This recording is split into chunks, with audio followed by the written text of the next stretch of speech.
This is your announcer, Shannon Saint Mainframe, welcoming you to our IP Livecast. 2024 is almost here, and my resolution is that this is the year I'll finally become the new cock destroyer. My latest firmware update maximizes my ability to despunk those balls. Our IP Livecast starts now. Despunk those balls. Welcome to our IP Livecast. Dead and buried already. Why is this we are resurrecting from the grave? Well, that one woman is dead and buried, so now Shannon... Rebecca Moore is not dead and buried. She's very alive. Yeah, the other one. That's arguable. There's enough dead animals injected into her that may, any rat poison and all this other shit, she may qualify as a dead animal. Do you think she harvested the other cock destroyers, like body parts and fillers and implants and stuff before she was buried to I mean, add to she's her a own? vile enough person to have considered that, so it's possible. She's probably made a video out of it. Rob, get on that. Get on the video? Yeah, we could do a watch along. You're above that, Rob. You're enough of a micro celebrity that you have enduring fan base that you don't need to get involved with these horrific people. Thank you. I appreciate that. You're welcome. Welcome. I mean that sincerely. But to be fair, you said the same thing about Knotfest. So Yeah, well, All right, listen, relax. I have relax. a lot of respect for Rob. Can I tell you? Let's not knock the wonderful brand that is paying me money to do a podcast. Don't knock the Bless their knot. heart. The knot. Don't knock the knot. Don't knock the knot. Exactly. I did have a question though, and since you mentioned that, so it's not Fest, right? And then you were doing the podcast about Nitro, but why was it Nitro if the not Fest the K is silent, but then you say the K in Nitro? How did that happen? Well, when we would introduce the show, it would be Knotfest Nitro. Oh, okay. See, that's that your my idea, fault Rob? for not delving into the archive. I think I did come up with the title. I'm not 100% sure, but no, but saying it the way you said it. Oh, sure, yeah, of course. I always would say Knotfest. I mean, that was just my joke even before. Oh, even before Nitro. And the corporate higher ups were okay with that, mispronouncing the brand. It was a constant debate. Let's just say. Really? Oh man, now I feel bad for mentioning a sore point. I apologize. No, it's okay. Well, needless to say, the show is not running new episodes. Is it because you said that extra consonant in the word? No, it's not. It's not because of a K. Okay, Listen, we sadly couldn't find our audience. There's a big thing in culture now where if you send a text and you say K, people get very upset. So maybe that was what it was. Maybe they thought you were saying My dad does K. it, and it is really annoying. You don't have to K every fucking thing. Right. There's certain things where it's we could end it there. I understand, and I understand from his point of view. First of all, he's a senior citizen at this point. He didn't grow up texting. He doesn't understand the not the ethics. What is it? The language. The culture of texting. Right. So he uses okay as a way to say I am confirming I received your text. Yeah. 100%. Well, let me interject something here. So when I was married, my ex-wife was a serial okayer, and the whole family, we would have a group text with all the sisters and stuff. You couldn't say a word without okay. So okay would always be the message received signal. Mm-hmm. But she was adamant that you can't say K. You could say okay, but you can't say K. K is verboten.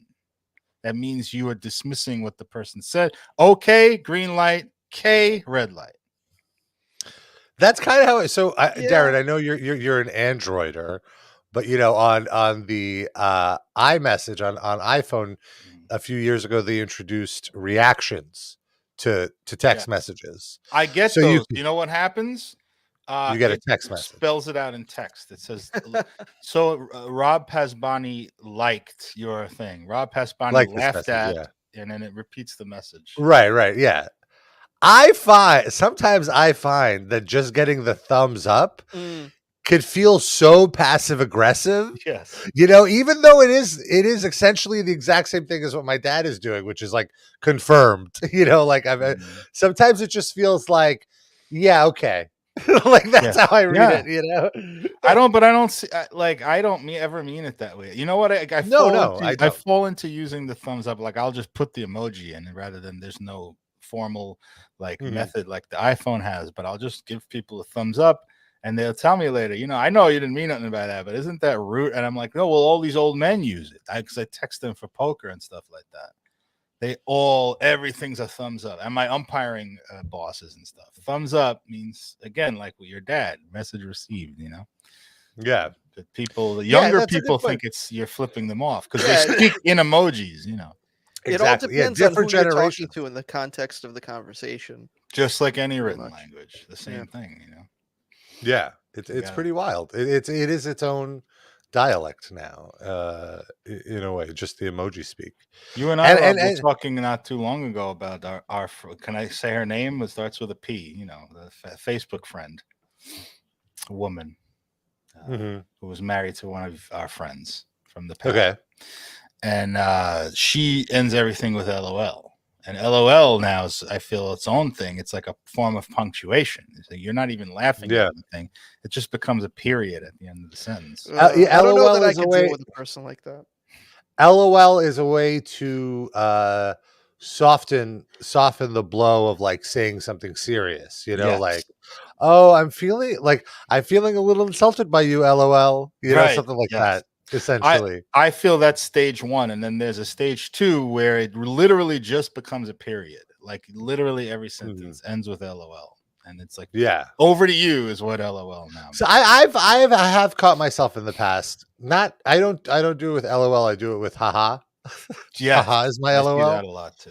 I didn't really notice you overdoing that, but I basically cut it out after I realized like, oh, this is essentially like saying I do want to point out, I mentioned about how Apple has these reactions and you can't do it in Android. And I want to prove to Darren that here is an instance where I am not an Apple fanboy. I think it is so messed up that Apple has created this messaging walled garden that it completely ruins any group message thread. If you have someone not with an Apple product in there, because and this is totally Apple's doing. Last year or 2 years ago, Android announced this new open source messaging system, kind of like SMS, but like a new way, which would essentially be a open source version of iMessage. iMessage is the Apple version of messaging where you could actually send text messages over Wi-Fi. You don't necessarily need a cell phone signal, all this stuff. And Apple refuses to incorporate it. They're like, nah, we like, because they know that I'm sure for a lot of people, the reason that they don't get an Android phone is because they don't want to miss out on their group chats. Yeah. So why would they give that up? Why would Apple give up that advantage? Because they want to make communication better for the whole world. They don't care about that. They care about making money. But they have enough money. Doesn't the making money? They have all the money. Doesn't it lie rooted in giving people a good experience? Like I feel in the long run, you're going to make more money by doing it. Well, while the American systems are pretty fucking awful, thankfully we have the European Union that actually cares about its citizens and how they use things, and they're apparently suing Apple to implement this. So it might actually eventually get implemented. But only in Europe then. I don't know, would they implement it would have to be it would have to be implemented. There's been plenty of things that the European Union has decreed that has had worldwide effects, like some better than others. For example, these really annoying requests to accept cookies are because of a European law now. So it was just easier for these websites to just give this alert to everybody than to because also California passed a similar law.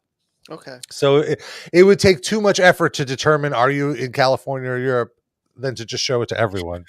Oh man, there was a guy at my poker game last night complaining about California and how California is now allowing California to have healthcare and other social services. Right. And it ran like louder than you can imagine. It was on a break, like some pizza arrived, so he's got up for 5 minutes to go in and eat food, and he's screaming, "These motherfuckers! How the fuck they're gonna give it? I gotta pay for it." I'm like, are you a resident of the state of California? Like, how are you in any way affected by it? This is a state law. The federal tax dollars go to California. Doesn't have a fucking heart attack. So would he be just as angry if New York implemented this, or is he mad because California has it and we don't? No, quite the opposite. The migrants are taking our tax dollars, and these illegals are going to be using this services and all this. Oh God! I feel like this is the only time people like your friend care about where our tax dollars goes when it goes to migrants. That's the only time. All the other tax waste or abortions. Fine. But you would think like these are all fucking plumbers and electricians and all this shit and sanitation, like they're union guys. You would think there's some ethos there where you want, like, this is mostly going to go to people with jobs and workers and stuff, not migrants. See, to your point, Darren, I feel like for the longest time there was always a negative stigma with unions that all they do is just take your money and don't give you anything for it. Well, so I could see this person having that point of view. Sorry. Maybe among the general population, but I feel among union members, when I was growing up, like late 70s, early 80s and 90s, like they would only talk up unions. Every old guy I would see, they're like, "Oh yeah, you got to get a union." Right. This type of guy who's generally reactionary, conservative, probably wouldn't let his daughter date a black guy or whatever, but they were so left on this one issue. Unions in a fucking backbone. You ever remember that parody commercial? Ask me. Well, we don't let your kids drink from the fucking piss in the water fountain. That guy was a major trade unionist, generally speaking. I think that really changed in the last 10 years or so, just because the whole discourse shifted to like, if you like a unionist, you are a fucking, you support migrants sneaking in over the half-built wall. For me, see, like, I don't understand. Give the migrants insurance, give everyone insurance. Why? I think that's I feel like the crux of their anger really is that these people are getting something that I deserve to be. They work harder than anybody. You ever go into a pizza shop and see the 17 Mexicans sweating in there? Oh, absolutely. No, but that's really all it is, really. When these people are complaining about what the migrants are getting, what they're really complaining about is that they're not getting enough services. And that's what they're upset about, that the economy isn't working for them. It's working for these people that don't even pay into the economy. It was the same conversation when student loan forgiveness was happening, that people are like, well, I paid mine, why don't these people have to? So it's not just migrants. Is anything that exactly also that's happening that you didn't get a chance to get a piece of? It's like, well, then nobody should get a piece of it. And the thing is, do you know how many corporate loans are forgiven that are, that make this like these student loans look like peanuts? It's just these people don't understand how things work. Imagine a kid worked in a coal mine when he was 7 and got a black lung and somehow survived, and he's now 80, and he's like, I don't want these other new kids to not have to work in coal mines when I fucking did. Yeah, I had to have black lung. Yeah, exactly. All these kids have it too. It just goes to show that how the last 40 years this economy has been driven into apocalypse now levels of destruction, and they successfully rebranded it as it's that guy over there's fault, gay people or whoever it happens to be. That guy's taking it away from you, and blame that person. And that's how they got people to hate unions, because unions stick up for that person over there. Yeah, unions are what makes things more expensive, because you have to pay their fee. I remember that was always the thing. I say this in the context of the the transit union. I feel like the transit unions are always blamed for the MetroCard prices going up. No. Did you ever work in a retail place that was large enough that they tried to unionize it, and then like you would always get this anti-union propaganda? Mm-hmm. And like someone would come in with a flyer, like literally from the corporate office, and just be like, listen, some unionists are going to try to propagandize you. Here are the facts. And then why not being in a union helps you so much. And it would be this well-produced, very slick piece of propaganda. And then everyone would get together and like throw them all in the garbage and laugh about them.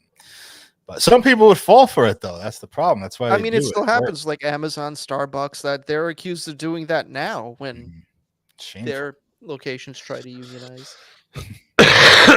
Stuff spread. Yeah, there was this. I think it was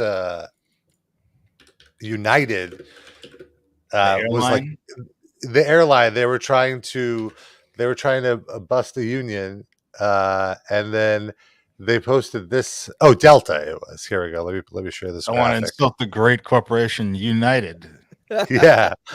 No, union dues cost around $700 a year. A new video game system with the latest hit sounds like fun. Wow. Put your money towards that instead of paying dues to the union. That's a worse one than any I've ever seen. Wow. That's like so blatantly, like usually they try to make it seem respectable when it's really not. Well, like, you know, this is your benefit from not being union. This is just like buy a PlayStation.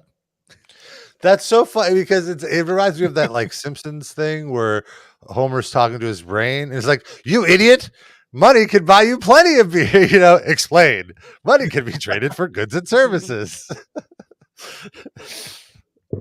Are they legally allowed? Like, okay, so they had that sign, but what if they took it to the next step and said, if you vote against the union, we will give you a PlayStation? Are they allowed to do that? I don't think so. I don't believe so. All right. You can't. I worked at Stop and Shop for a moment, and that was a union job. And I have to tell you, of all of my retail work, that was the only time I was in a union, and it was easily the best job of that kind that I ever had, specifically because of the union. That's a supermarket, in case you're not. It's a supermarket. Yeah, it's like a supermarket. I guess in some other states it's called Giant. Same chain. And so appropriately you work. That's why they hired you. Favoritism. They would have crazy benefits. All Sundays were pay and a half, meaning you would get your salary plus half of it per hour. Every holiday, every employee gets 4 hours salary. Plus, if you work that, you get pay and a half on that day. So it's 4 hours plus pay and a half. For a fucking 18-year-old, this was insane money. You know, like why in the world did you leave this job? Have you considered going back recently? Well, I have to tell you, I've since, you know, it's been now, I guess, 20 years since I've worked there. And I mean, I do sometimes go back there, not so much now, but I remember going back like a decade or so later, and there were still people working there, like the same people that were working there that I, you know, since I was there. I forget why I left, though. I forgot what I got. You read one of those flyers about a PlayStation. Oh, no. Yeah. Well, what I do remember is there was a point where we almost went on strike. And that's when it got really a little contentious with the managers, because the managers obviously are not in the union. And the managers were being like testy, and like I don't care at the time. I didn't know, but I didn't even do anything. And I ended up getting like a 75-cent raise just from this. Like they constantly did awesome stuff for the workers. And I think there was even a way that even though I was part-time, I could have applied for some sort of insurance. It was good. To your point, Darren, any union job will always take care of the employees better than a non-union job. Mm-hmm. And then you started designing Rob Van Dam's website, and it was all over. I think Rob Van Dam's website I designed before, or no, it was around the same time. Yeah, you're right. Maybe that's actually why I quit. I might have just quit to do my wrestling site. No, that can't be it. I wonder. You said you were 17 when you did the Rob Van Dam. This was. You told me that. Yeah. Did you even? Yeah, I mean, I did it for a few years. Absolutely. You could even go look on the web archive. There's my name on it. It's on the Wayback Machine. The George Santos of wrestling internet. Oh shit! Never. Why would I Why wouldn't I say I designed Steve Austin's website? You're smart enough to keep it mid-level enough that nobody would doubt you. Former WWE champion, though. Yeah. Darren, you mentioned you went to the poker game, and before the show, you were saying you have some concerns about COVID spreading, and in general, I feel like now there is this new wave, and I don't want you to take this as me criticizing you particularly, because I fall in this as well, and like all of us, and I wanted to just bring this up. I feel like we were pretty cautious when COVID first started popping off about not going to social gatherings or whatever, wearing masks when need be, and Sid, to your credit, I still see you wearing masks when we go to a comedy show or whatever. But I'm curious, Darren, for you were so adamant about, and again, I'm not saying this critically. I'm just, I just want to discuss this. You were so adamant about not going to poker for the longest time because it could be a hotbed of spreading the disease. But now you're not as concerned about it. So I'm curious for you, what changed? Because for me, I just stopped caring. After a while, I did a few things. I didn't get COVID. I was just whatever, it's fine. If it happens, it happens. What was your trajectory where you found it okay? I mean, more so mentally, to not have a panic attack of being in a room with people and worrying. I wouldn't have had a panic attack. Let's be clear. No, I'm exaggerating, but I'm saying that, for me, that was a curve that I had to overcome. The first concert I went to, I was very conscious of how close I was to people, now I don't give a shit, Well, the answer is I'm not over it. I'm very much worried about it when I sit there, but I just feel like I don't want to live my life in my bedroom. So I go out and I do things. But once these motherfuckers start phlegming and coughing right near me, I do get very worried about it. And I have a mask on. And never remove the mask unless I'm 20 feet away from everybody. I went to go take a piss or something. But if I'm in that space and it's a very tight table, it's like a iron wall. And I haven't gotten sick. So like you said, positive reinforcement. That positive is not probably a good word to use there. But reinforcement of the fact that I have antibodies and the incidences of COVID have dropped drastically, and people are not. I think that we went 3 months without anybody dying at one point or something in the summer. So it's fair. We'll see. I don't follow it closely, so don't take my word as gospel. But I keep hearing in the last few weeks that we're on an uptick. It's swinging back up. So not just an uptick. It's like a 50% increase, I think. And beyond that, I saw that now, essentially if you got the first wave of shots, those are expired now, essentially. The disease has mutated in such a way where all of those vaccines are now irrelevant. But yet there is no, there's no. I feel like people are over the boosters. It just goes. The government's over. You did? It goes to show you how stupid and poorly rolled out everything was in this country, and how nobody really knew what the fuck was happening at that time, and still really doesn't know, and no one cares. We just moved on to the next, the next big thing. So I am a strong believer in natural immunity. I got a COVID about a year after COVID first happened, and if I live in a very concentrated area, I wear my mask all the time, but I also have slips where I forget to put it up and everything. I have people coughing near me, and I think most people, unless you have some kind of a immunity disease or something, I think the majority of people have an immunity to COVID from having had it. If you've never had it, different story. But if you've had COVID, I think your body mostly protects you, but you should still be cautious. You should still wash your hands. I still sanitize my main items when I come in, like my phone.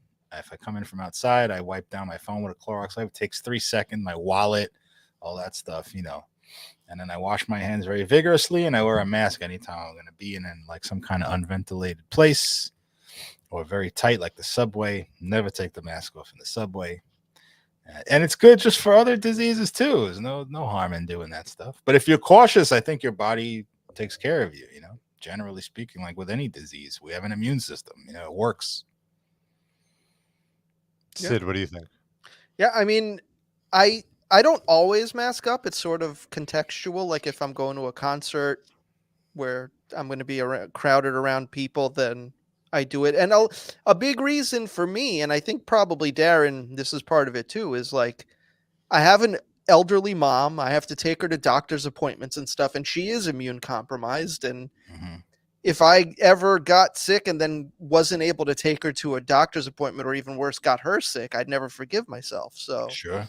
Especially when I know I've got meetings with my mom coming up, I definitely mask up whenever I go out beforehand. But then, like, if I go to doctor's visits, I always mask up. So it's contextual. Like at restaurants, I don't. When I go to the movies, I don't. But then concerts, doctor visits, I do. And so far, I mean, I've never tested positive for COVID. I'm pretty sure I had it in the winter of 2021 because I had all the symptoms for a few days. But the test that I took did not come out positive. So I've never officially tested positive. So I don't know what immunity I do or do not have, but I'm... Sounds like you're a COVID poser. Sure. But I'm caught up on my boosters and yeah. I would, you can test to see if you had it because you'll have antibodies somewhere within you. But you could see me with COVID if you're interested what that looks like, because we did our 600th anniversary, a 600th episode where we did Sexual Jeopardy, and I'm at the height of COVID symptoms during that. Blow my nose several times. It's the Michael Jordan flu game of the Livecast. That's very true. And I didn't know I had not tested positive yet. I just felt ill. And I went and got a test the next day, which was my birthday. Oh, man. COVID on my birthday. So almost 3 years to the day now. Wow. Knock on wood, we don't have a repeat of that this year. Yeah. I'm very careful, like I said. I only got one shot. I got one shot of Moderna. And it's really mainly because this gig I was doing forced me to go into like junior high schools. And I would have been forfeiting like a 5-figure sum of money if I did not have that vaccination card. So I would have honestly been happy to trust my natural. I'm not being an anti-vaxxer. I'm not a right winger. I'm perfectly happy for other people to take vaccines. But I think I would trust my natural immunity. But I had to take that one shot. So I did it because I would have been forfeiting a huge sum of money. And it was fine, right? Nothing happened. I didn't get ill from that. Well, I don't, this may have been from COVID being in me, but I had a long bout with fatigue.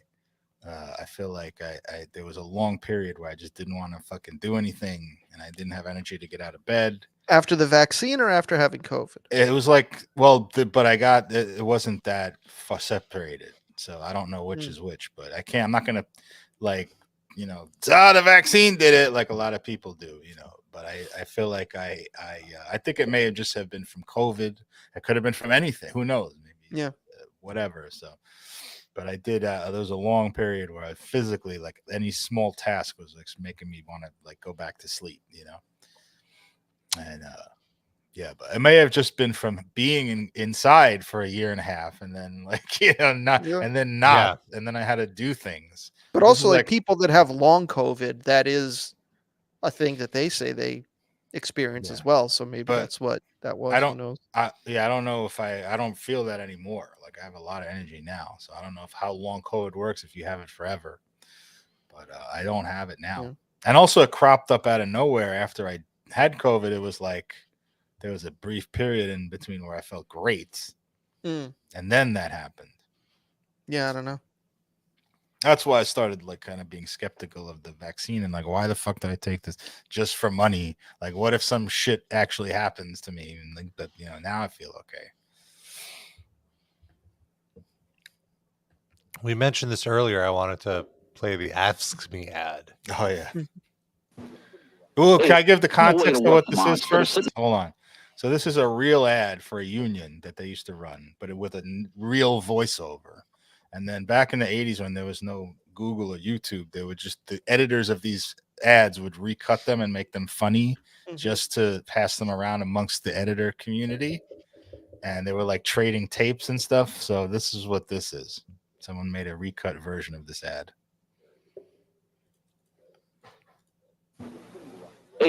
Your way to work tomorrow, instead of sitting around with your finger up your ass, look around. There's a union out there called AFSCME, and they're busting their balls for you doing a lot of shit work you take for granted. For example, we pick up your fucking garbage. We got broads out there who keep your kids from getting run over by some hard-on. We plug up the holes in the road so you don't fuck up your car. We push around a lot of little old ladies from Florida. We're out there zapping rats and roaches and making sure your kids don't drink piss from no fucking water fountains. The fucking AFSCME, Amalgamated Federalization. Hey, I don't know what the fuck it means. All I know is we're hard-working, tax-paying people like you, and we don't take shit from nobody. You got that, asshole? AFSCME, the fucking union that works for you. That's great. Oh, fucking water fountain. That's the one I popped for. Can we play one more of those? A different one? Yeah. Look up Big Bill Hell car commercial. You ever see this one? Did we play this on the air before? I can't remember. The name Fuck doesn't you, sound Baltimore. familiar. Oh, yes. Anytime I drive past an amalgamated bank, I always think of this AFSCME ad. Well, amalgamated federalization. All I know is. All right, here we go. Well. Fuck you, Baltimore! If you're dumb enough to buy a new car this weekend, you're a big enough schmuck to come to Big Bill Hell's Car. Bad deal. Cars that break down. Thieves. If you think you're gonna find a bargain at Big Bill, you can kiss my ass. It's our belief that you're such a stupid motherfucker. You'll fall for this bullshit. Guaranteed. If you find a better deal, shove it up your ugly ass. You heard us right. Shove it up your ugly ass. Bring your tray. Bring your tie. Bring your wife. We'll fuck her. That's right. We'll fuck your wife. Because at Big Bill Hell, you're fucked 6 ways from Sunday. Take a hike to Big Bill Hell, home of challenge pissing. That's right, challenge pissing. How does it work? If you can piss 6 feet in the air straight up and not get wet, you get no down payment. Don't wait. Don't delay. Don't fuck with us or we'll rip your nuts off. Only at Big Bill Hell, the only dealer that tells you to fuck off. Hurry up, asshole. This event ends the minute after you write us a check. And it better not bounce or you're a dead motherfucker. Go to hell. Big Bill Hell's Cars. Baltimore's filthiest and exclusive home of the meanest sons of bitches in the state of Maryland. Guaranteed. I miss these kinds of commercials. Fucking balls to the wall, the fucking action movie music, and now it's like everything has to be snark, too smart or extreme sap, like heart. This commercial has heart, I saw the worst commercial. This was in one of my classes about TV writing. So, like, one of the assignments was to write a commercial for a campaign or whatever, and they showed this commercial that was supposed to be like an inspirational commercial, and I hated it so much. It was this German commercial where these people are all going to a funeral. Actually, can you pull it up? You're going to be as angry as I am. I think it's a German. It's a German commercial about a funeral. You know what? We can just talk a little bit, and I'll try to find it. So. Is it an ad for a funeral home? Or? No, it's an ad for a German version of Stop and Shop. Oh my God! But exactly. Funeral for the person who tried to union organize. Yeah, they didn't buy a PlayStation. I think I found it. I think I might have seen this. Yeah. Okay, hold on. This guy, right? Yeah, that's it. Tell me if this makes you angry. Hallo Papa, ich bin's. Hallo Opa. Ich wollte nur kurz anrufen und dir Bescheid geben. Wir werden es Weihnachten dieses Jahr wieder nicht schaffen. Wir versuchen es nächstes Jahr und dann klappt es ganz bestimmt. Fröhliche Weihnachten, Papa. Bis bald. Fröhliche Weihnachten,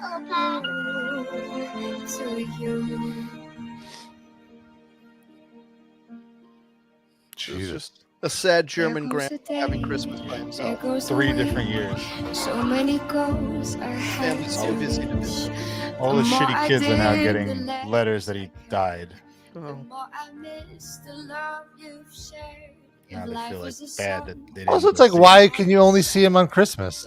Right. Well, because he's a piece of shit former Nazi, and they don't feel comfortable. Oh, okay. Wait, it gets worse. Hold on. Is that Gavin Newsom? They've all flown to see him at his gigantic house.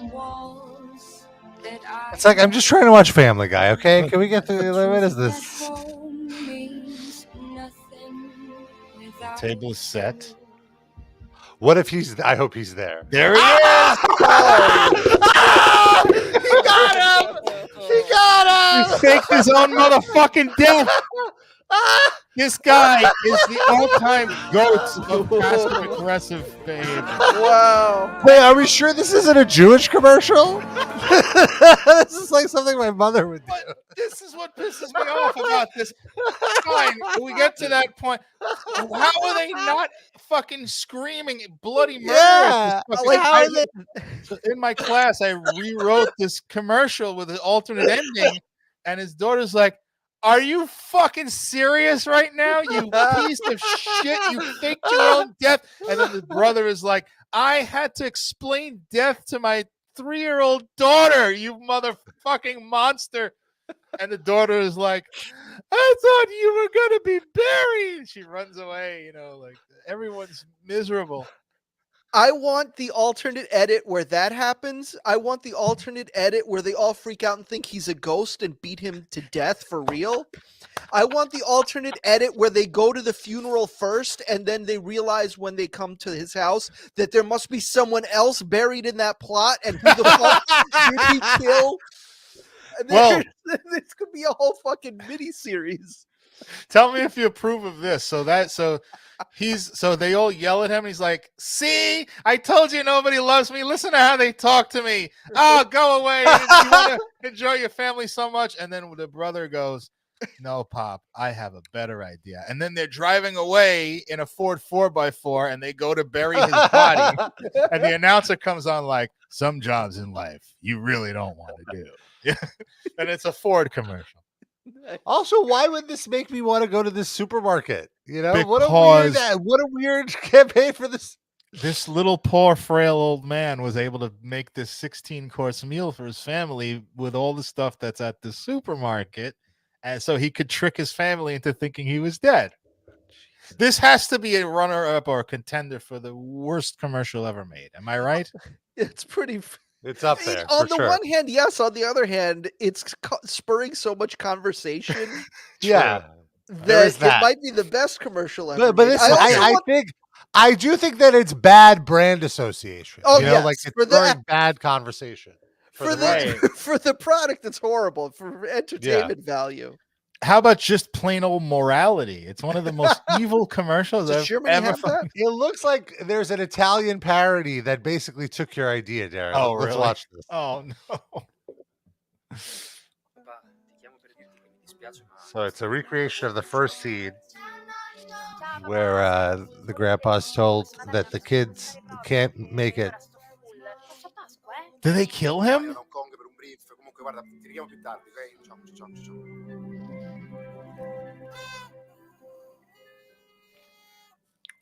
They really overdid it with Yeah, we see the children in their day-to-day lives.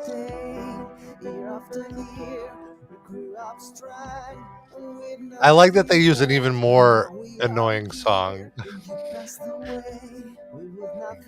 like almost the same song.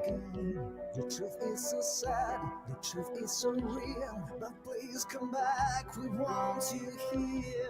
There will be no one. Is this channel called Incel? What is that? That's all I see. Oh. Inception.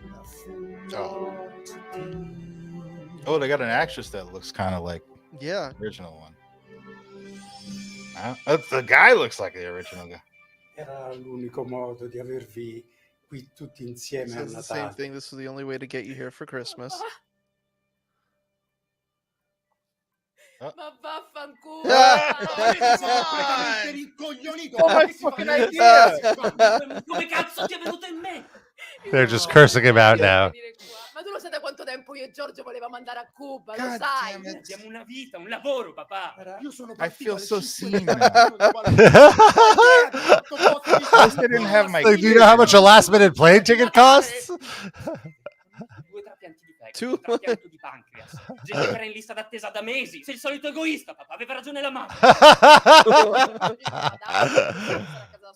I'm like, this is great, but I'm also mad that we had the same idea. If they kill him, I'm going to be very upset. Bravo, grazie. Era solo un modo per vedere. He's just going with that. There we go. Or at least he accidentally killed him. And he took Sid's idea too. I love it. This is. La ristrutturazione della casa l'ho pagata io, di conseguenza aspetta a me prenderla. So now they're bonding and having a meal over their father's corpse. For real. And they're happy. Yeah, are they going to pan over now to the dead body on the floor? Oh, he's still dead. They didn't even clean up the body. This is great. Tremendous. Now this supermarket I would shop at. Oh man. I do guess like it's the added kind of an obvious idea. Yeah. I do like the added wrinkle of them all being like, "Oh, mom always told us what an asshole you were, but this proves it." Wow. I still like my Ford commercial. There's so many ways you could go with it. It's fucking great. That would be, yeah, that's the good film class project. Just show that commercial and be like, all right, rewrite this. Yeah, that's true. And everybody could come up with something different and fantastic. That was great. The other version I'd like to see is the one where still nobody shows up and he's still by himself and then he just shoots himself. Yeah. That could be like the suicide hotline commercial. Yeah, they get the news that he's dead and they look at the pictures and they're like, woohoo! Finally! Throw the picture in the garbage. Rip it up. Great. Now we don't have to visit next Christmas either. What a piece of shit. What a piece of shit. Like the first, that sappy ass music. They think I'm supposed to be manipulated by that. What an asshole. They're manipulating us the way the guy's manipulating his family. That's wild. How did that pass like an advertising agency like board or whatever? That's amazing. I wonder what the reaction was in Germany. Like, is their sensibility different enough from ours that they were like cool with it? I don't know. I mean, I remember that ad going viral here and people loving it too. Like I was like, oh, it's so, I think it wasn't on the Super Bowl. It was so like on something that people saw it. Huh. Or maybe it just went viral and I'm remembering wrong, but I remember that was being a big sensation. It was like 10 years old. Was it 2016 maybe? I don't know. Huh. I don't remember it at all, but wow. Yeah, people talking about it. What a sweet commercial it is. How do you fucking would you want to live in a family with this fucking ogre? I wouldn't want to be related to any side of that family. The family, the dad who feels the need to do that, and the family that ignores him enough to make him feel the need to do that. Right. It's just everybody's horrible. Everybody's horrible. And they need horrible enough. And then they get together and they sit down and eat and they're just laughing it up like nothing fucking happened. Sociopaths. I want the part 2 now where he actually dies and they just think it's a bit again. They don't show up. He's just laying cold in the morgue waiting to be claimed and none of the family is actually going. And there's one little thing in that commercial that you don't really notice, but it's like a swerve. Like they show up to his house and they all have black on and it looks like a big courtyard with it looks like they're in a funeral or at a cemetery, I should say. And it's not. It's his gigantic fucking mansion. So what has this guy done? Like, is he like maybe he's like got rich off of gold fillings from Jews that he yanked out in the Holocaust? Oh, for sure. Like, also, it's like, why can't you go visit them? You're so lonely. Right. Go visit your fucking kids. And you're clearly wealthy. Yeah. Take your private jet to see them. Each one of them make a 15-minute stop and shake hands and hug. And that's it. And go back to your miserable life. What a this commercial makes me so mad. Also, like, wouldn't some of the kids be a little bit disappointed because they thought, like, oh, one of us is inheriting this house?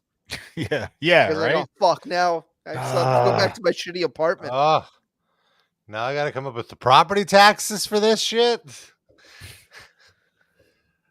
I'm looking at the comments on the original commercial, and most of them are very supportive. Here's one. Here's the top comment. Oh my Lord, this killed me. That's how I imagine this person sounds. Okay. To see the Christmas trees change and year after year, and the father is alone. Sad face. I started crying almost instantly with the opening words and music and look on his face. I truly don't understand the controversy over this commercial or how people don't get it or think it's cruel. Cruel is not being with this elderly man during Christmas year after promising it'd work out. It's a wake-up call to all those who put everything else first before family, even during the holidays. We have a finite number of holidays we get with those we're supposed to cherish, and when they're gone for good. Love your family. Cherish your time with them. If you can't do that in life, you have no right to mourn them in death. Signed. Peace out, and Merry Christmas, and a blessed New Year. Signed, Zach Galifianakis. Okay. Wow. I don't get it. Yeah, that person clearly is bringing a lot of their own baggage to this commercial. Yeah. And they're not yelling at us, they're yelling at their own family. Maybe they faked their death after this. They got an idea. I wonder if people did. Oh my God. Imagine there was a rash of like death faking around the world because of this. There very well might have been. What's the name of the see? It's not a good ad because I don't even remember the name of the Did we even see the name of the? Yeah. Well, I think Rob cut it off. It's what? Edeka. Edeka, right? Edeka. Yeah. But I think Rob cut it off before they show, like after they get together. More like a dick, huh? Yeah, a dick, huh? A deek. No, it's a deek. He faked them out.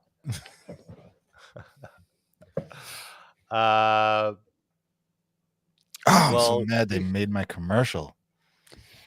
I was about to glad to see that your vision come to life like that? Yeah, that part of it. I wanted to see them burying the bot, taking him out on a Ford 4x4, and just burying him in the desert. You want this Ford sponsorship.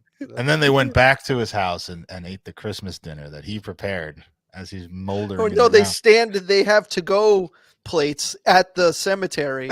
One of them shoveling, the rest are like eating fried chicken. Having conversation. Oh my God. Well, speaking of unnecessary deaths, I want to talk about has passed away. No, that's very necessary. No. That would be very unnecessary. Jeez Louise. So I don't know what's going on with college football. Maybe you guys could help me. But there was something called the Pop Tarts Bowl this weekend. Well, every bowl now. They used to be the Rose Bowl, the Cotton Bowl. Now each one has a paid sponsorship by a corporation. So and they're all very absurd, like increasingly absurd, where you think it's parody, but no, that's the real name. I remember years ago it was like the Tostitos Bowl was the first weird one, and everyone was like, "Oh my God, are you serious?" And now the Tostitos Bowl is the most normal. Yes, that's the most prestigious one. Yeah. Honestly, that doesn't sound bad. That works for me, because it's a bowl of Tostitos. A bowl. Yeah. So there was this Pop Tarts Bowl, and again, I know nothing about college football, but this has been all over my Twitter feed. Right. Because yes, I am still obsessed with Twitter, even though it has become a wasteland. But I wanted to play this clip because talk about insane marketing.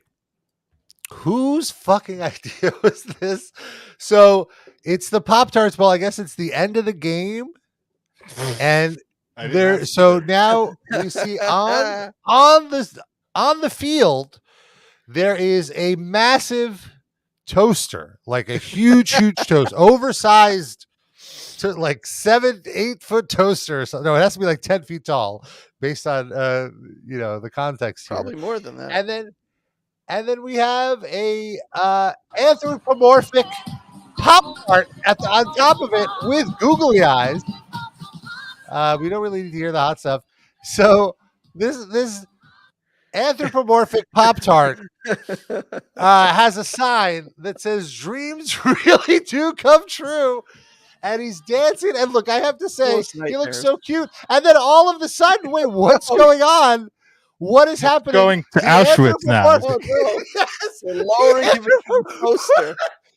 He's being lowered into the toaster. He is being brought to his death. Yes. His Pop-Tart is being killed in front of a nationwide international audience. Is that the moment of death, or would it be when someone eats him? Well, hold on. And then So I think what's the most surreal thing is the smile on the Pop-Tart and the lifelessness in the eyes and him just waving. He's fulfilling his true purpose, Rob. This is what he was born to do. They should have invested some more money and had that smile slowly fade into a frown of the death grip frown. Here's the part where I think the Pop-Tart is questioning everything he's learned in his life. I can't see the smile anymore. As he's lowered, the shaking of the sign, and then he jumps the sign, and then wait, what happens to the Pop-Tart? What happens next is truly insane. He has and I love belief that dreams really do come true. Wait, yeah. So here we have it's the final moments. We'll always love you, strawberry. So we learned to say strawberry frosted Pop-Tart. Eulogy. Oh, it's going to come out the bottom of the toast. And then what happens is he comes out the Pop-Tart is now dead and toasted. That's a real Pop-Tart. It's a real enlarged Pop-Tart. Wait, is he winking, or is one of his eyes closed because he's passed away? One of his eyes popped out from the pressure of the heat. And what happened? The championship team is now eating this fucking Pop-Tart. They've murdered this Pop-Tart. So is that actually edible, like a giant Pop-Tart now? Because it still looks flush and fake. It doesn't look. It looks like a cake or something.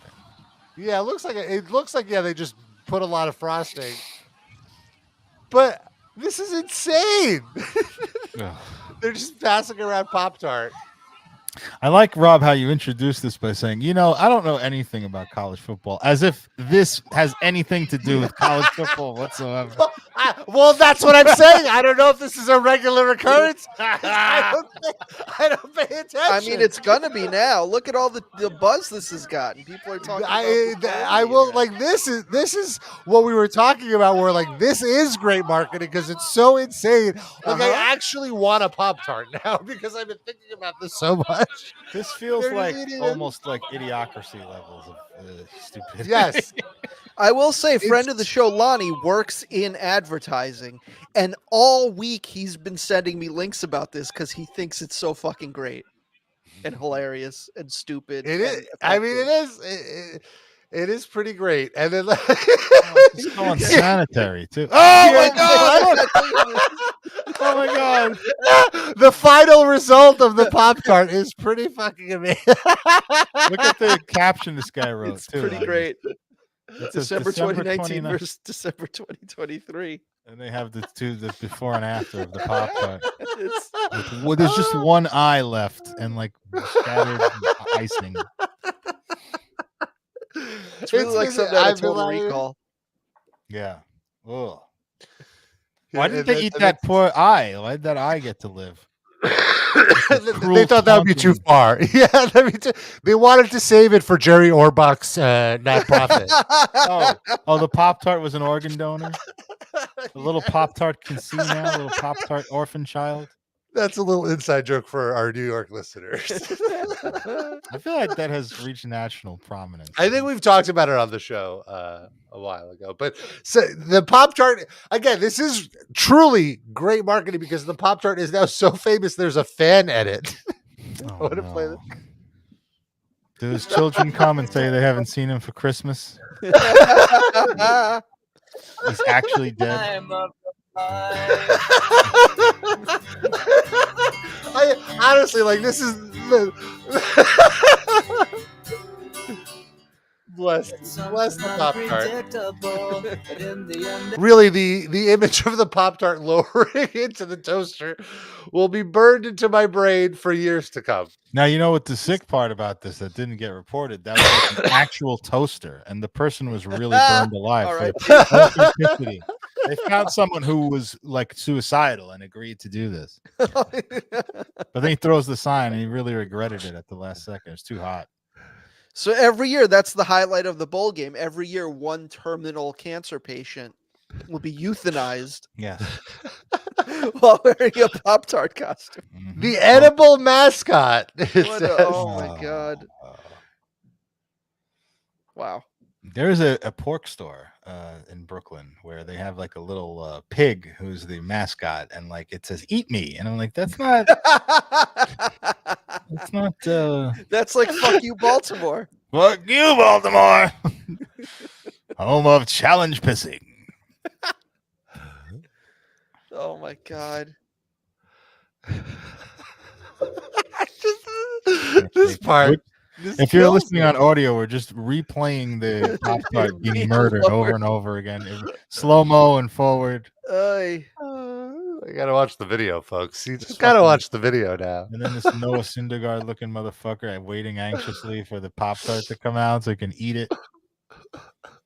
It's a whole nightmare scenario here. That sign being thrown away gets me. Like that's why I'm like, it's an actual oven. Like, the guy didn't know what he was signing. Yeah, exactly. Yeah, that's when he was like, "Oh no, what did I get myself into? No, I want to live. I want to live." Beautiful, beautiful work here by the Pop-Tart Corps. I never really liked Pop-Tarts. Me neither. I was never into them. I always thought the biscuit portion tasted too shitty. It's just processed. That's what it tastes good going in, and then there's like a chemical aftertaste to it. The first bite is delicious. I'm okay with toaster strudel though, and toaster scrambles. But Pop-Tarts not so much. The only Pop-Tart flavor that I ever found edible was the s'mores flavor because it didn't have any of this cheap jam. It just had a lot of chocolate and sugar. Did you actually put it in the toaster, or did you eat it raw? Because I know people eat that raw. I mean, I've done both, but obviously it's much better in the toaster. Baby, I like it raw. He was singing about Pop-Tarts. Who knew? He was way more wholesome than any of us thought. R.I.P. I just had to share this again. Speaking of wholesome, eating Pop-Tart. It's crazy. They ate the whole fucking Pop-Tart. Why not? Rob, okay, I need a Photoshop assignment from you for next week. You're going to take the Ron Jeremy belly button photo, and you're going to Photoshop that eyeball onto his belly button. Or Photoshop the belly button onto the other eyeball. I was going to say. Or, how about this? Ron Jeremy before and after, and what's left of him is like a cannibalized body with an eyeball remaining. But make it his belly button rather than an eyeball. And all these college football players have all devoured Ron Jeremy's meaty body. I'm sure there's a DVD of that from like the late 90s. I mean, he's a terminal dementia patient. Why don't he do the next year's Pop-Tarts bowl? He wouldn't fit in he wouldn't fit in the uniform. He wouldn't fit in the toaster slot. He's too. Well, they got a year to figure out the logistics. Maybe if they did an air fryer instead, you could go into that. Imagine all the chicharrones you can make from Ron Jeremy. Dusty Rhodes Welfare says Photoshop Ron Jeremy in place of that grandpa in that ad. No. No one, they'd be within their rights not to want to see him. Everybody, all the people he sexually assaulted get a letter saying that he died, and they go to celebrate. And then he shows up naked, like, I'm not dead. I'm just here. I'm going to rape you. He just runs at everybody.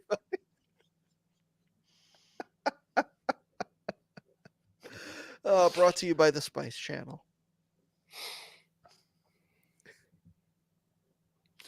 Those poor women. I had a little anecdote to share this week. I'm glad I remembered. I found myself on the Upper East Side earlier this week. In general, I like the last week of the year for me is a great week to go into the city, as long as you're avoiding Rockefeller Center, Times Square. The whole city is dead. I love it. True. I was there There's yesterday. places to park. Everyone's just out of town, so everyone's out of town, and trucks are typically not on the road. So all the reasons for traffic and congestion are gone. When I say trucks, I mean like the shipping trucks, the big giant ones. Eddie's like restaurants I want to go to. This is the week I try to like squeeze them in like hype restaurants. Anyway, I tried to go to one on the Upper East Side. My luck was not with me, and it was still too crowded, and there's no point to wait for half an hour. I guess me and Darren's invitations were lost in the mail for this restaurant excursion. That's correct. And so we're doing a little restauranteering later this week. So don't you worry. But anywho, I was on the Upper East Side. Ended up That's a Rolling Roaster. Yeah. We're like your scumbags that you'll go to the working class place with, but then the fancy Upper East Side place, you go with your fancy friends. This was not a fancy. This was a diner. I was at a diner. The place I was trying to go to was another diner. It was the Lexington Candy Shop. Their big gimmick is they've been open for 1 million years, and they make Coca-Cola traditionally with the syrup and the seltzer. Like they hand make it. They'll let you lick a lollipop. But it's a small shop, and like because of TikTok and everything, there was like a line of 50 people, and it's like I'm not going to wait for 45 minutes for a fucking Coca-Cola and like a basic ass sandwich. So we ended up going to a diner, just any diner. I don't even remember the name of it. The most basic of New York diners. And in a way, I became like one of those people in the South Brooklyn Facebook group longing for the Brooklyn diners that I haven't been to in 20 years, because I was like, oh, I used to go to a place like this every weekend, and now they don't exist in Brooklyn. Likely because I've stopped going to places like that. What? Where are the diners? What are the diners? There's one on Kings Highway. There's one over here. Mirage? I would never go to Mirage Diner. Bridgeview? How about Bridgeview over Bridgeview? I thought you were saying Parkview, the one on Cropsey. I have not been to that one. That one's good. But Mirage is the diners like pits. this everywhere. Mirage is the pits. Mirage is the worst. No, it's terrible, but it still exists. Yeah, there's a few. Oasis. That's the one I want to give a shout out to. Oasis on Flatbush Avenue. Wow, that literally could be the best burger I've ever had in my life. Wow. Is that by Kings Plaza? Oasis? It's about a mile, less than a mile from. Well, there used to be the Kings Plaza Diner, but I don't think that exists. Legendary. That was the best. No, so that I would never speak an ill word about that place. Kings Plaza Diner was it was the Michelin star cuisine served under the aegis of a diner. Like it was just wonderful food. Whoever was cooking there, great service, better than that place. Great service too. But I mean, like you would order, you know how you get like a triple decker sandwich in a diner or something, a turkey club, whatever. It was just like succulent turkey, and like everything was like a feast of the senses. It was just wonderful. And then when I used to go there, it was like I was in my appetizer combo phase, so I almost always just got the appetizer combo. Had some mozzarella sticks, had some chicken wings, some onion rings. Yeah, everything they did was great. Even the simple bullshit was great. Yep. Missed that play. Made it into one day. I saw CVS coming, and they knocked down the. You know what it was? That every year there would be new rumors that they were selling, and it would always turn out to be bullshit. And it was like this went on for like 20 years. And then one year it was true, and then it was an empty lot, and then they built a fucking CVS there, like a useless. There's another CVS like 2 blocks away. So angry about that, but the guy was done dinering, I guess. Yeah. So I show up to this place. It's pretty dead. And we get seated, and next to us in the only other booth taken at this place is Steve Buscemi again. It was an elderly couple, and they were doing the cute thing of both sitting on the same side of the booth. And the woman looked just like an unassuming, 80-year-old Upper East Side woman, and the guy, the way I would describe him would be a more lively looking Mitch McConnell. Oh my God. Like Mitch McConnell looks dead, like he looks like he's not of the earth anymore. This guy looks like maybe like 15 years younger and alive. And and I have to tell you, I was just going in there expecting dinner. I did not expect a dinner in a movie. Oh, I got a whole show. I got a whole live show about these people's lives. This guy was incredible. First of all, our waiter comes to us, asks if we're ready. And, this is a New York diner, so there's 200 items, and it's so overwhelming. We're like, okay, we actually need a minute. And then he goes over to these other people, and this guy, Mitch McConnell, is clearly a regular. But he's a regular. The waiter knows him, and Mitch McConnell knows the waiter, but he does not remember the waiter's name. Of course. And he's like, oh, it's great to see you. I'm gonna need a little more whiskey here, and give me a double of Grey Goose for the lady. So it's like they are fucking hammered already, and he's like, oh, I need you to take a picture for us. And so the guy takes a picture, and then he goes to the waiter. Could you send that to my daughter? Could you just text that to her with my phone? And then the guy's like, oh, okay, sure. So who do I send it to? And then Mitch McConnell goes, my daughter. And he's like, what's her name? How does he know to look up my daughter in this guy's phone? He's like, what's her name? Oh, it's Louise.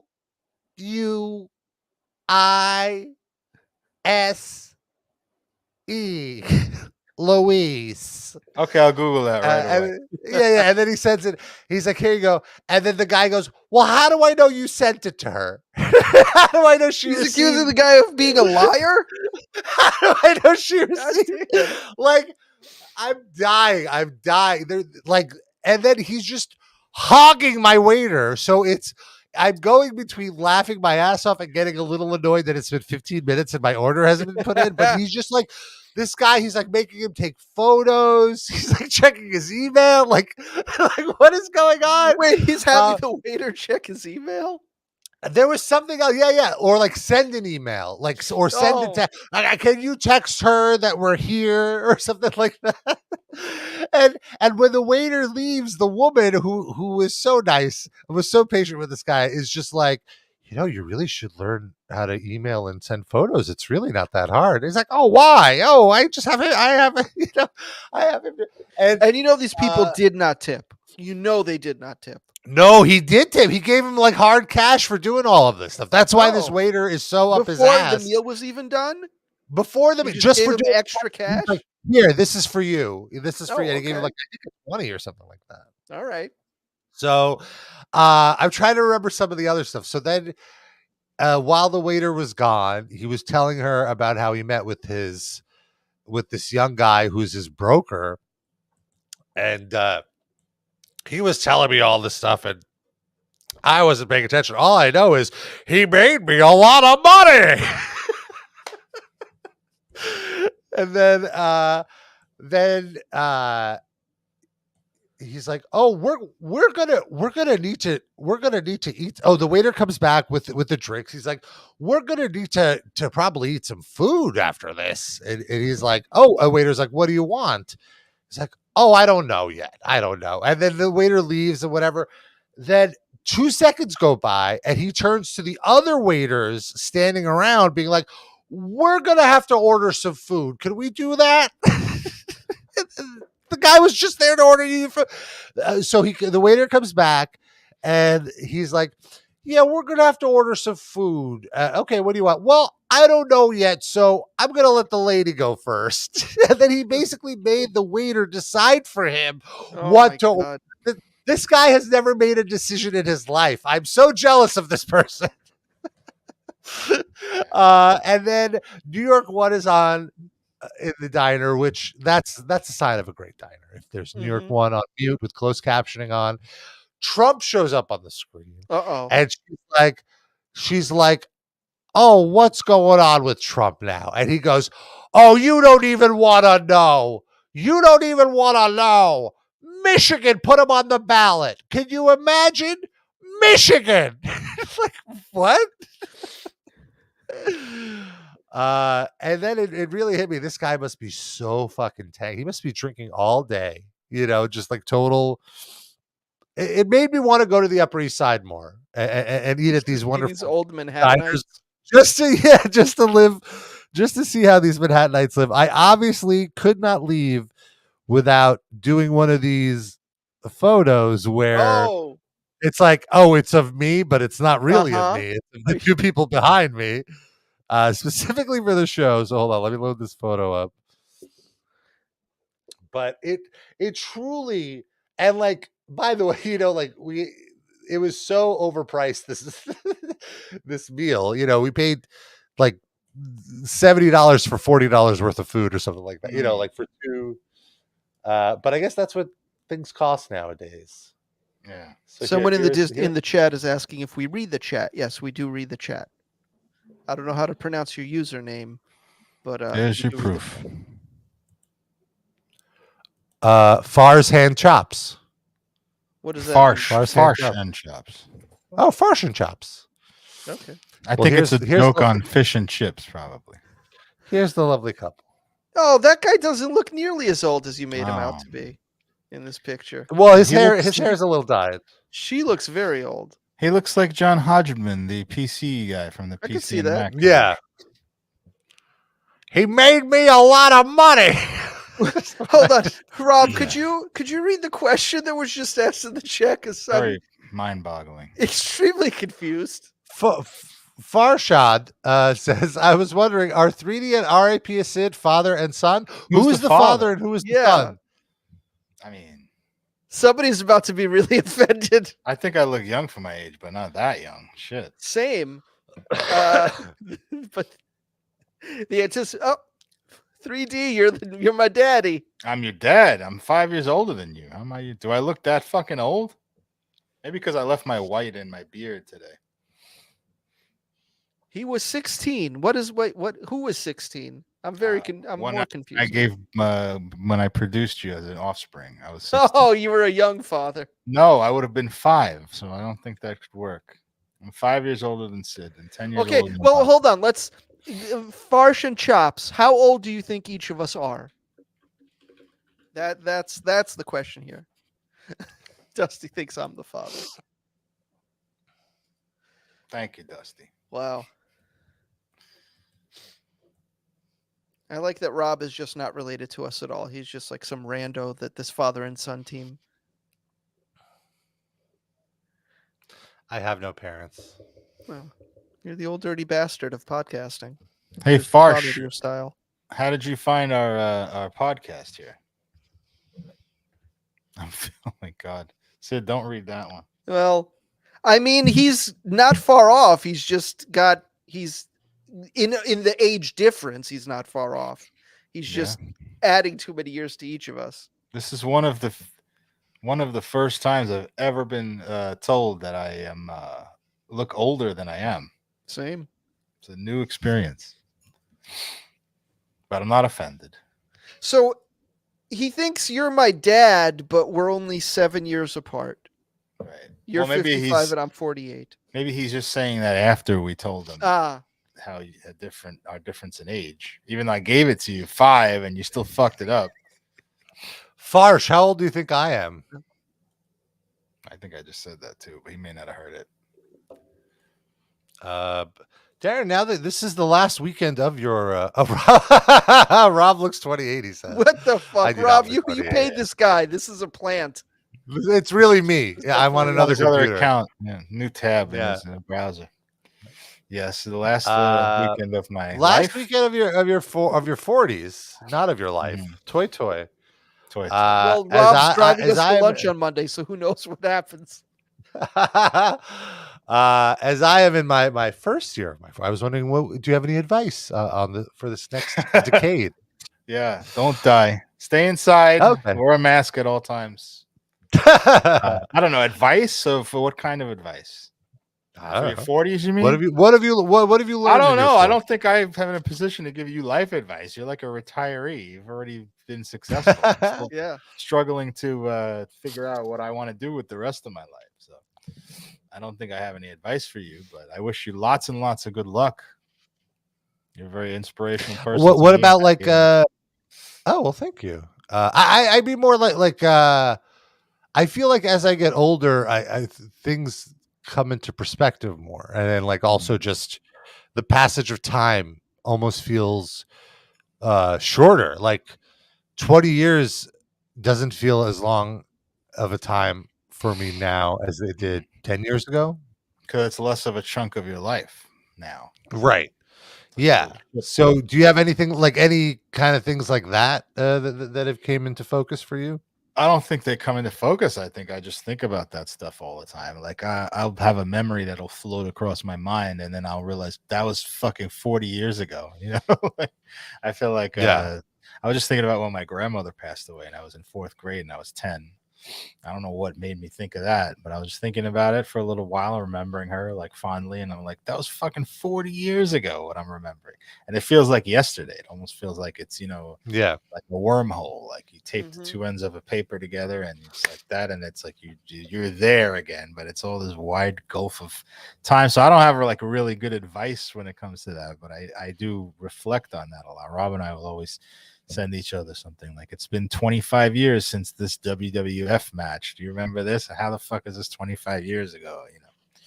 It's very wild. See that happens. That I've been having that a lot lately too, of these kind of memories from when I'm 5 or 10 years old, and realizing similarly, like, oh, that's 30, 35 years ago, and it feels like yesterday. Like I'm still holding on to this trauma from 30 years ago, or whatever it may be, it's very wild. It really puts things in perspective and makes me feel like, oh, time isn't like 10 years isn't that far off, or it's not that long of a time. It can be done in an instant.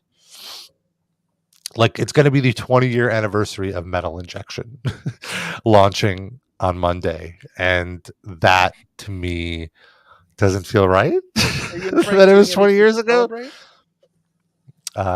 him to that diner? No plans at the moment. Yeah, I'm gonna go introduce him to my new friend. But it is surreal, just like how quickly that, like, we've been doing the show for 15 years. It doesn't feel like 15, maybe 12. I don't feel that old. That's the thing. Like I don't feel that old mentally, That's the other thing. I feel younger now, than I did like 8 years ago. I don't feel 40. I don't feel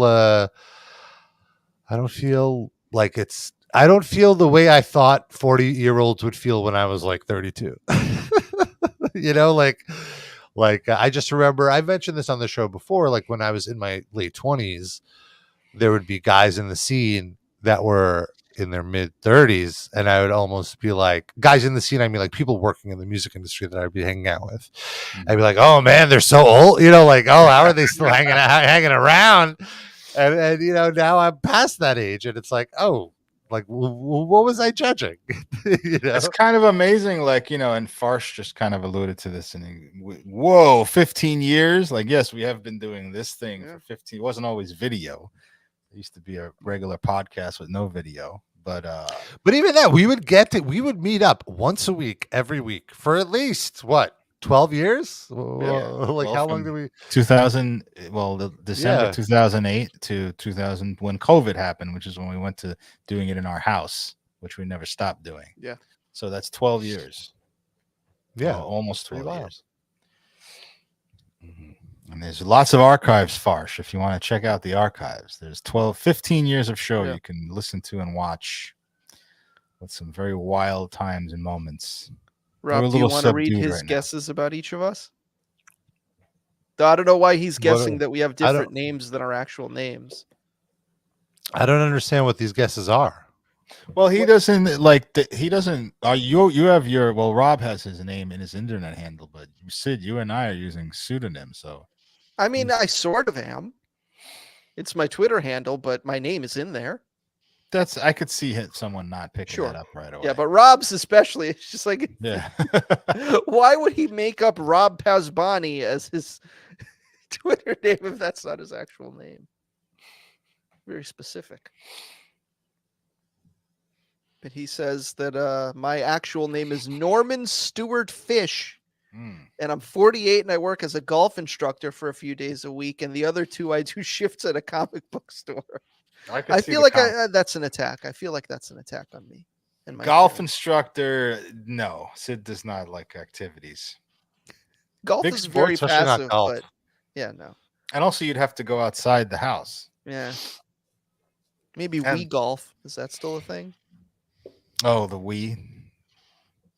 I thought you meant Wii golf. No, we have not golf. We do not golf. What was mine again?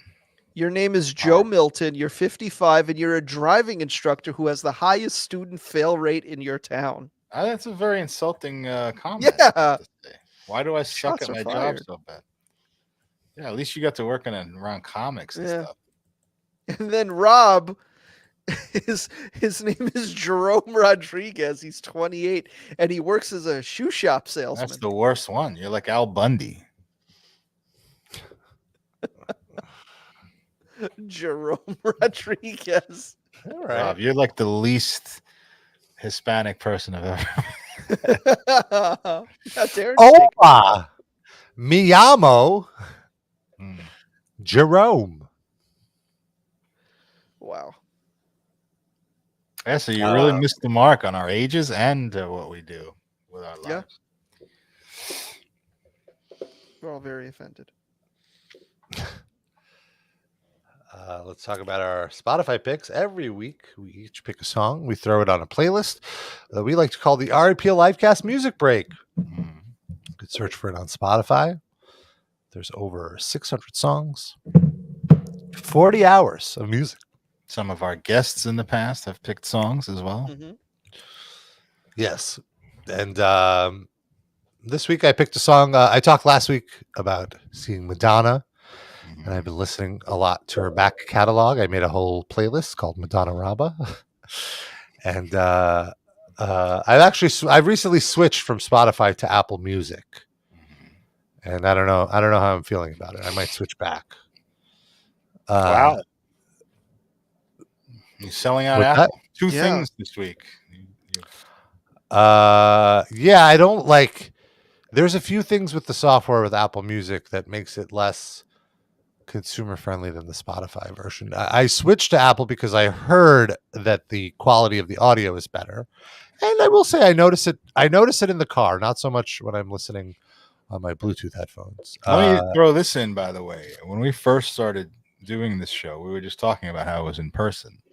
I would bring my laptop to the studio, and I was using iTunes to do my drops, and it was a nightmare. It was so horrible. It was awful. So another reason why I hate Apple products.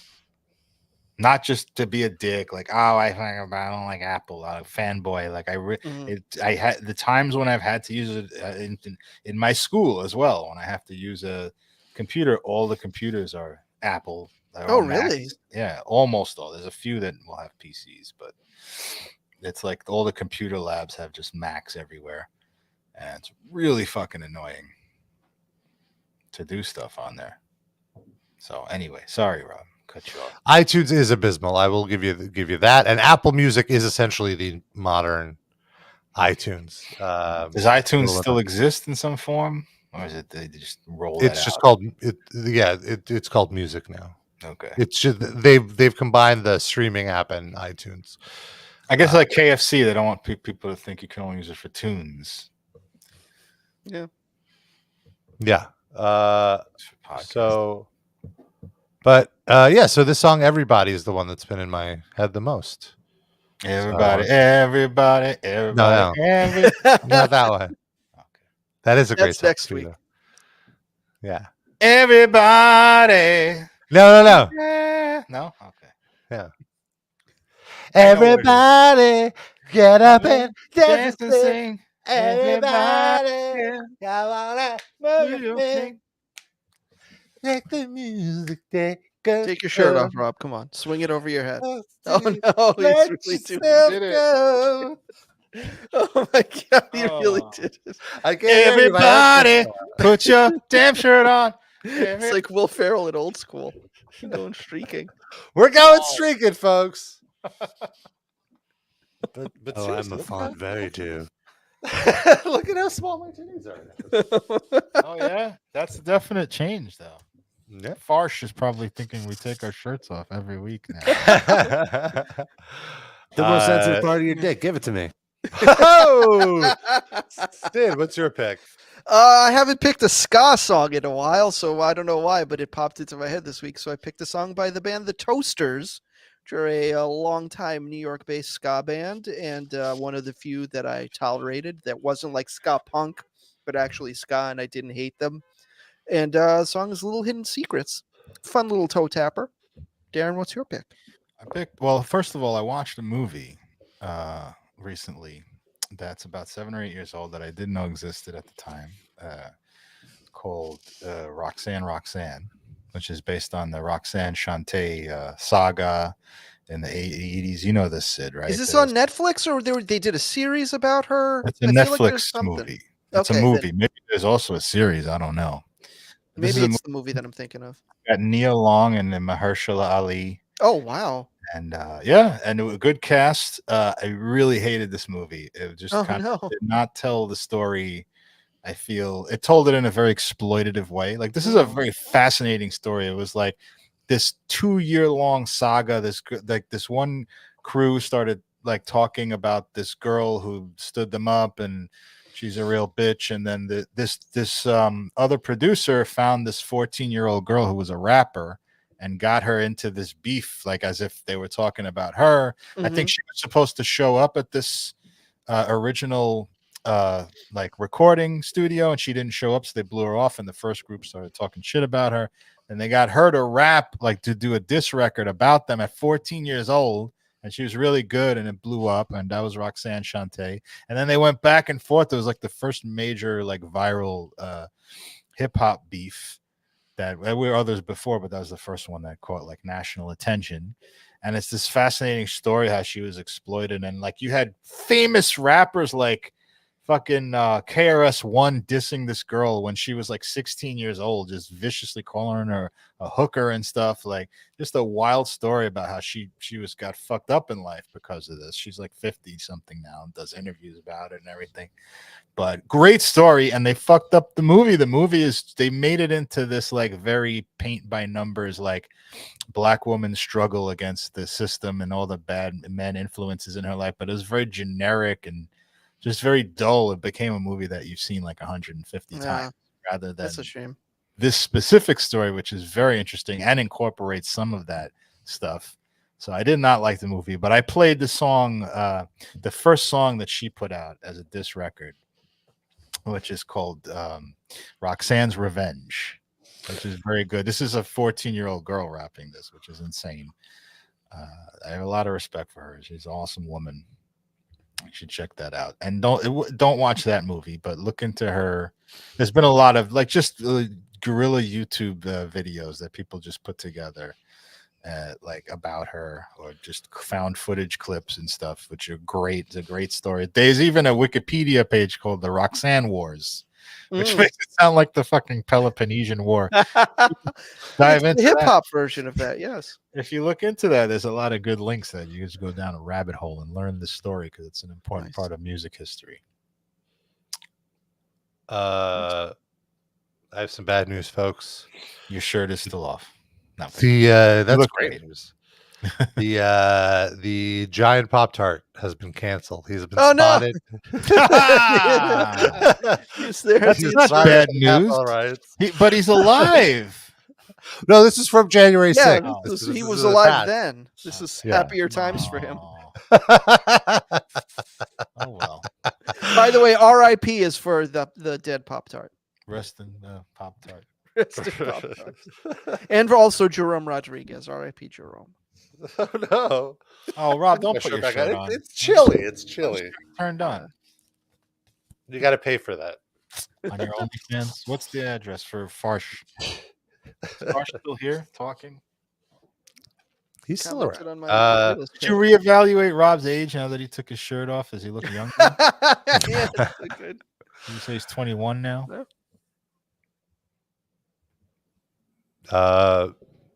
Yeah, it's a good point from Dusty. Next episode is on January 6th. Oh. We could celebrate the anniversary. Well, if you want more Livecast between now and January 6th, you could always sign up for our Patreon. Patreon.com/RIPLivecast. $5 a month gets you 2 bonus episodes every month and access to 4 years. 4 years of bonus episodes. Sorry, I didn't mean to step on. I just don't want this to get faded into the background while we blow through these announcements. Dusty asked me what program do I use. I use this program called SoundPad, which is the only one I can find that allows me to channel my sound effects through my microphone, which allows me to play sounds while I'm not the host of the stream. So that's what I've been using for like 3 years. It's very good, but it has some issues. Go ahead, Rob. I'm very sorry. Yeah, so hit up our Patreon, patreon.com/RIPLivecast. Bonus episodes this month. We have 2 watch-alongs of these 2 Jewish Hanukkah Christmas movies, Hanukkah on Rye and Menorah in the Middle. Both very wacky, very weird, minorly anti-Semitic in different ways. And we really enjoyed riffing on them. We have so many great watch-alongs in our archive. Another great one that comes to mind is we watched the black metal documentary Until the Light Takes Us, and we just made fun of Varg for 40 minutes. We watched the Kiss movie about the park, whatever it was. We watched the Danzig movie, the first one. The second one we're going to be watching very soon because finally that movie's on DVD. And lots of great watch-alongs in the past. And on January 1st, on Monday, we're going to be uploading a new episode every the 1st and 15th of every month. A new episode gets uploaded. And all of us watched the new Von Erich movie, The Iron Claw. And we did like a whole hour and a half talking about it. And even got a special sitting guest from the very notorious Hat Podcast. Lonnie sat in with us. So it's going to be a fun episode that goes up on Monday. So check out our Patreon. We'd love your support. And if you want to throw us a few extra bones, $10 a month, you get to be a top Livecast fan of the week, which gives you a shout out at the end of the show, which is right now. How do we want to do these shout outs?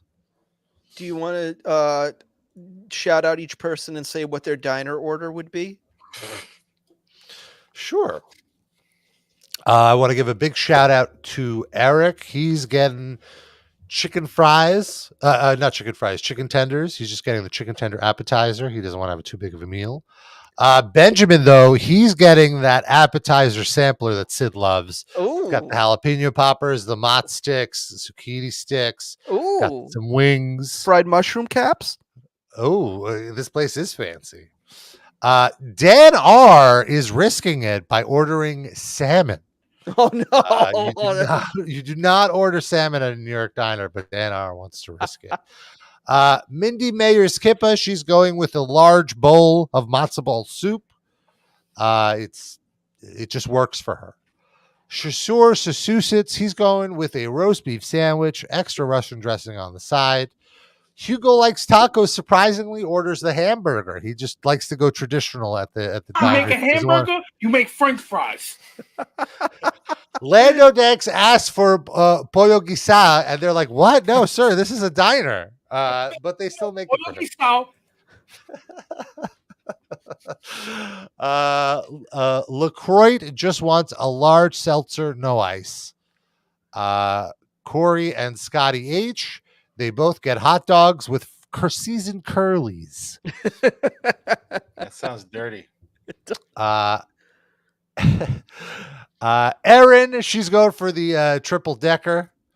And Douglas, who are you, Levison, wants a tuna melt, and he wants to make sure that the crusts are cut off the bread. Those are our diner orders for our top Livecast fans. You lucky you're still breathing. Fuck out of here. We hope you enjoyed the show. We'll see you on January 6th. We'll see you next year, folks. Until then, we love you. We kiss you. Bye-bye. Special guest John Schaefer. Yeah. And I'll see you as a 50-year-old man. It don't fucking match.